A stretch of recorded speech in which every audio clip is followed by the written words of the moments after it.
to be disappointed for the turnout of the game today, but it's a game.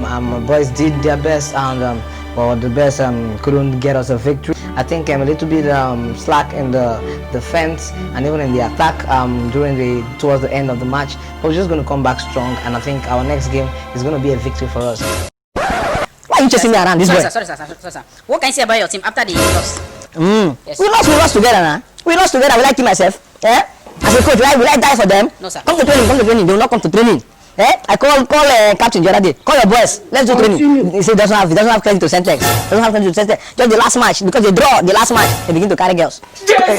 Captain went to club. Goalkeeper went to club. Carry 2 girls. Eh? When last did they win a match? Play like this, they say no, they want to play like this. Play like this. They're underrating me because I'm small. Eh? Sir, when we ever win match? I don't even know anything. Victory is far from this team. Eh? They're owing all of us. It's not when we win match that they will pay us. They're owing all of us for 6 months. The people that have injury in the hospital, nobody will pay their hospital to be. That is not my face.